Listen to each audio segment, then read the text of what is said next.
This is the official walk-around video for my RX-7 FD3S, the Type RS, the silver one behind me. As I addressed in the previous video, I'm selling every single one of my JDM cars. I'm doing a walk-around right now for every single one of them, uploading the video separately, adding this to adverts, etc., just to put buyers' minds at ease. The black one in the background is provisionally sold. I'm not going to be doing a video on that right now unless things go sour, but this is my Type RS. It's a 1997, imported it myself.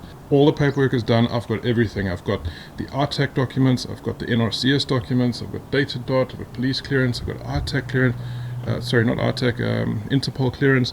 Literally have everything that needed to be done, and the car is fully road reg. Now there are hundreds of hours of project work that I actually did on this car.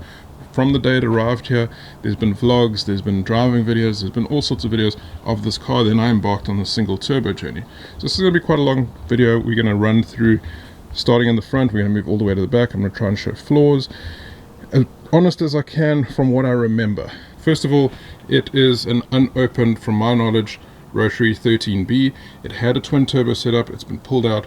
This is a second variation of single turbo work that I've done. The turbo was sponsored by a friend of mine, Jacques. This is a whole set H1E turbo, which is about the size of an HX35 from my knowledge. It's got a custom V-mount intercooler radiator sitting at a V angle, so that basically the air rushes in through the front and then it hits both of them equally, or at least that is the theory behind it. Radiator pipes are all custom. This was all done in my garage by myself and with the help of some friends, so it might not be the greatest, but it was something that we did and it's working. Now obviously, to do a single turbo setup, there's a lot of work that goes behind it, and a lot of stuff that got deleted. One of the things that has been added is a DNA Motorsports manifold that's holding this H1E super large turbo. It's actually really big. There is an exhaust leak somewhere about here. I'm not entirely sure where exactly. I haven't spent a lot of time trying to figure that out, but there's a slight exhaust leak that can be fixed.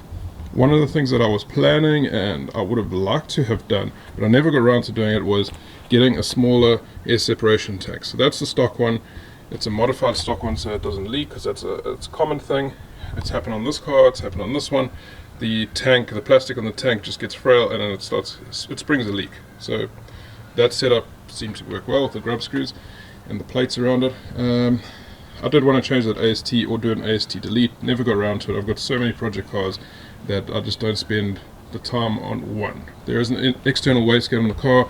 It's a no-name brand. It's from Mr. Turbo. Same with a dump valve from Mr. Turbo. You can see there's a boost solenoid over there. That's from an HKS EVC5. I'll get to that. That's in the interior.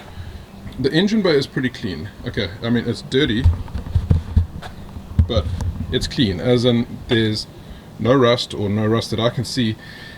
It's still got the factory paint on the strut bars. It looks decent. It actually really looks good, and I think the gold and the red complement the engine bay. It's got a strut brace which came stock on this model. This is the Type RS, so let me explain the Type RS. Type RS is a special edition. This is a 1997, so at 1997 they redid the rat's nest. So the rat's nest would be under the UIM, the upper intake manifold.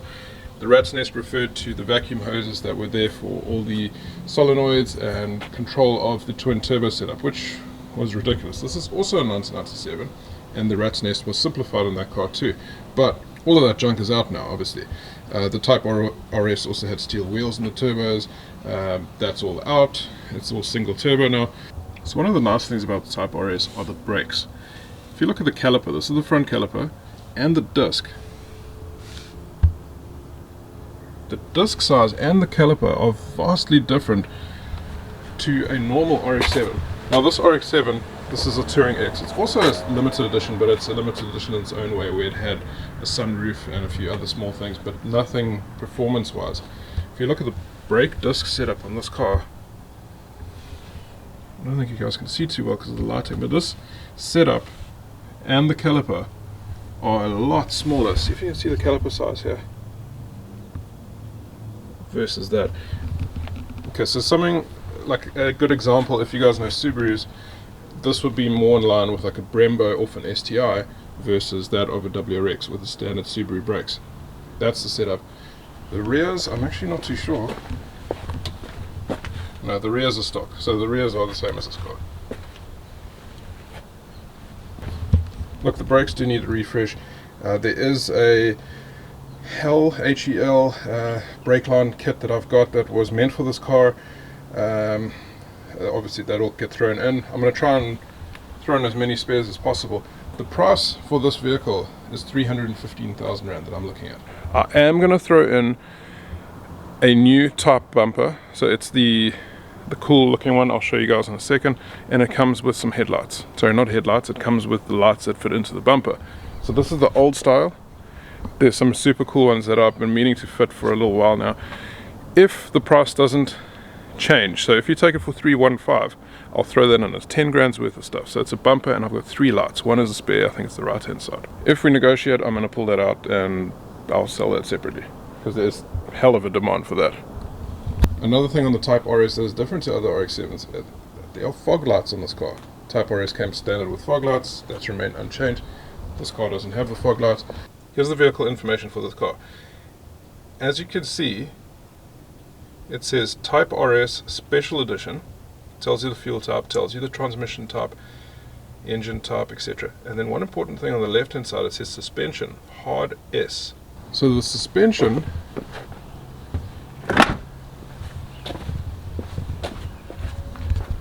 on this car is actually notably lower than a standard RX-7. They both have standard setups with regards to suspension. However, from factory, this had semi-adjustable suspension, so you can adjust the stiffness. That's it. You can't adjust ride height, but I think that's good enough. The ride height, I mean, the car is already low enough, which is pretty cool. Unfortunately, when I was out here yesterday, I forgot to put the cover back on, so there's a little bit of dew, but this car always remains covered. And I didn't have time later on in the day to do another video, so you got to excuse a little bit of dew on the car. The last and final thing that was different with the Type RS is that the diff has got different ratios. So I believe this diff ratio, I forget the numbers exactly. I did a lot of research when the car first landed, but yeah, I actually don't remember the figures exactly. But the diff is very, very different to a stock RX-7, and it's more rated or more geared for track work. Okay, this car does have an HKS back box. HKS back box with a custom 76mm all the way to the turbo. It's very, very loud. It's early in the morning here. I'm not going to be able to start the car right now. You guys can hear it from the previous video.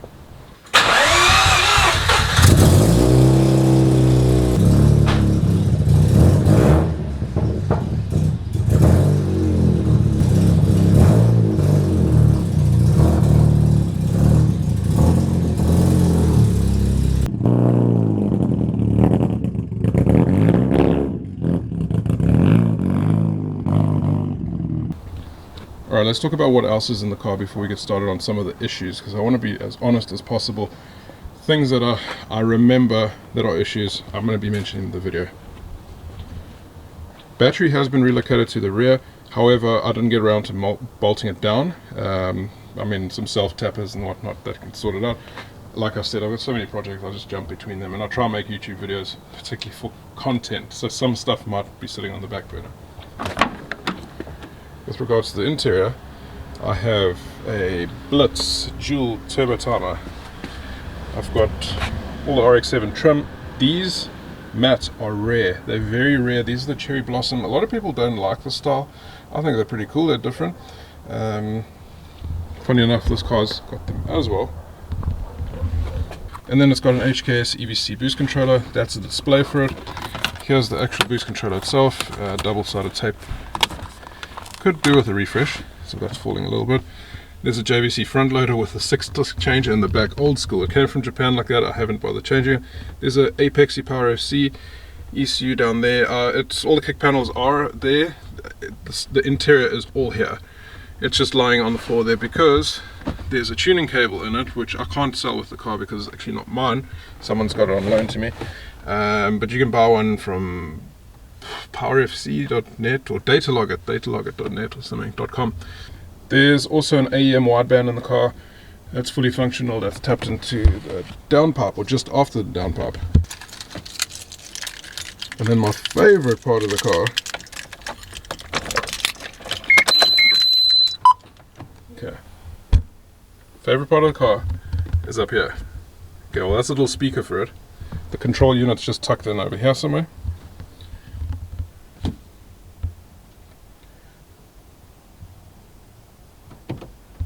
Anytime now. Now. Okay, so that's an electronic toll collection system. It's basically just telling you, please insert memory card. I've decided to leave it in the car because, well, I think it's a cool addition. Another nice thing that I have with the vehicle is service history from Japan. I have the full service booklet. This car was serviced at Mazda in Japan. I don't remember what date it stopped getting serviced at Mazda in Japan, but I remember that the kilometers were quite high when it did stop. It's sitting on 102,000 kilometers. This is genuine. There was a service over here by Mazda. Oh, there we go. 93,461. And then I think there was nothing done for about 7,000 Ks.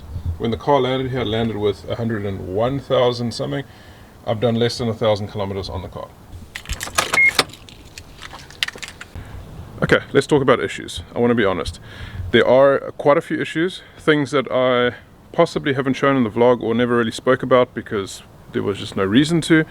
But let's run through it. So one of the obvious things is it's not complete. It's a project car, it always has been. I had big plans for this car. I've been doing everything myself. But again, with so many projects, I keep jumping and changing purely for content, so I can try and keep the audience happy, you guys happy, and do cooler stuff. So like I've got the R33 that I've been doing a lot of work on, and this has been sitting on the back burner. So one of the things it needs is a better fuel system. It's running very rich on idle. I'm battling to control the fueling because I'm running the stock fuel pressure regulator, and it's just not working so well with the setup or the big single turbo setup here.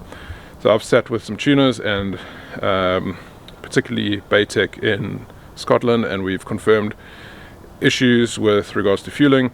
FPR is an issue. The stock one is trash, not suitable for the setup. The only reason I didn't change it is because I was kind of nervous and scared to change or touch fueling at the time, doing it by myself. Subsequently, just prior to the riots, this is why I'm selling the car, because there's no point in having these cool cars if they could just get burned down any minute by rioters. I was going to be doing the fuel setup. I spoke to fuelperformance.co today. I actually ordered some adapters. I'm still waiting for those to arrive, but fuel pressure regulator needs to be changed. I'll throw in, I've got a Tamai fuel pressure regulator that's meant for this car. You can get that set up, and it needs fuel pumps, better fuel pump. It's still got the stock fuel pump in it, which is kind of sad. That means that the car is not 100% drivable. It starts, you can drive it in and out your driveway, but it's lumpy. It hasn't been tuned for the single turbo setup, and that's the problem. So it's lumpy, it's also overfueling on idle, so occasionally it floods itself. I've had to do the deflood process probably 10 times in the last year on this car. So that's an annoying issue that can be resolved with fueling. That's the biggest issue on the car right now. And then there's a few minor ones. One, it's quite embarrassing, but when I was doing the single turbo setup, I ended up dropping a bolt into the engine bay. Didn't just go anywhere, it fell into the oil feed, and it went all the way down into the sump. We heard it go dink into the sump. I've run a camera, there's old YouTube videos, you can actually go search for that if you're wondering, and it's now wedged itself between a plate in the sump right at the bottom, and I'd have to take out the entire sump to get that bolt out, and it's just something I don't have time for. And because there's no cams, because it's a rotary, there's no chance of this actually touching anything mechanical that will, cause an engine issue. So I've kind of just left it, and it was one of those things that I did want to get sorted out in the future. So there's a bolt in there that needs to come out. And then we got a couple cosmetic issues on the vehicle. One of them is clear coat. So you can see over there, it's a little bit lighter on the roof than the rest of the car. There's a little bit of an issue over there. It's just clear coat. It's not a massive deal. I was going to get this car resprayed like I did with the MR2, but never got around to it. The bonnet has the same issues. You can see there where it's a little bit lighter. That's clear coat. There's some clear coat chipping over there.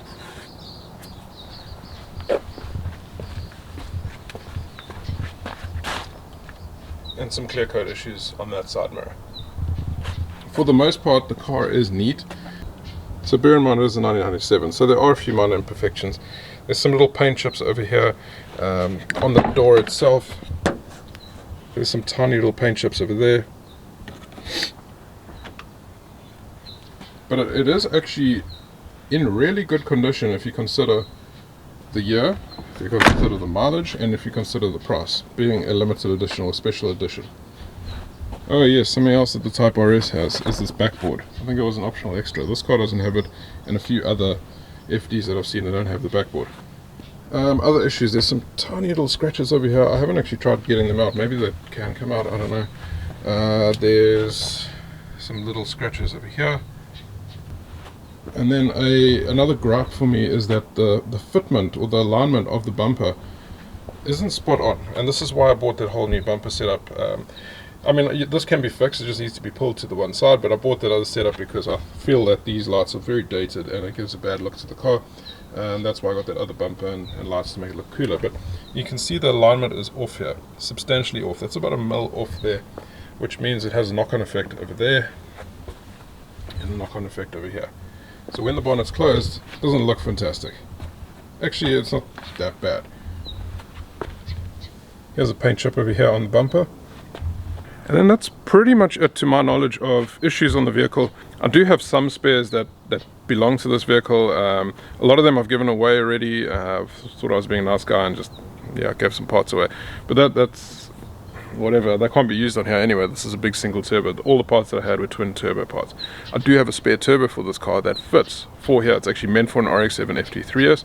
It's an excess power turbo. It's a little bit smaller and a lot more responsive than the one that's on the car. So that will go with this vehicle. Another issue, I'm not too happy with my boost pipes. So once you do get this car running, I would suggest changing my boost pipes. First of all, this needs to be trimmed down. I think it needs to be trimmed over there because the top is just rubbing slightly on the bonnet. Bonnet does need to be cleaned up as well. And I would probably get, I forget what you call it, but you like put a lip on the actual intercooler pipe so that these clamps don't jump off. There is a name for that, I forgot the name. I had these super cool brackets made. They're really heavy duty, so there's brackets coming from here and they're holding the intercooler up. Russell from Rustec Race Engineering was kind enough to sponsor me these brackets and make them specifically. So guys, that is the story with this car. That's from my knowledge, those are all the issues. I don't know what else to say. The car is for sale, $315,000, negotiable if you don't want the front bumper and the lights. This bumper can still be realigned properly. I mean, it's not really bad at all. It's really sad that I'm having to get rid of these vehicles, and I addressed this in the previous video, but yeah, there's no way around this. There's just no point in having these cool things, and it was just too close to comfort. Like I mentioned, the rioters, I got hottie flying over. The rioters were like 800 meters line of sight, and they were piling down there, and it was just like I said, too close for comfort. What is the point of owning 5 JDM legends and they can all get taken away like that? You noisy bastard. Well, that's it. If you guys want to contact me, let's start up a conversation on Instagram first. I don't want to just give out my number because I'll get spammed for other random junk.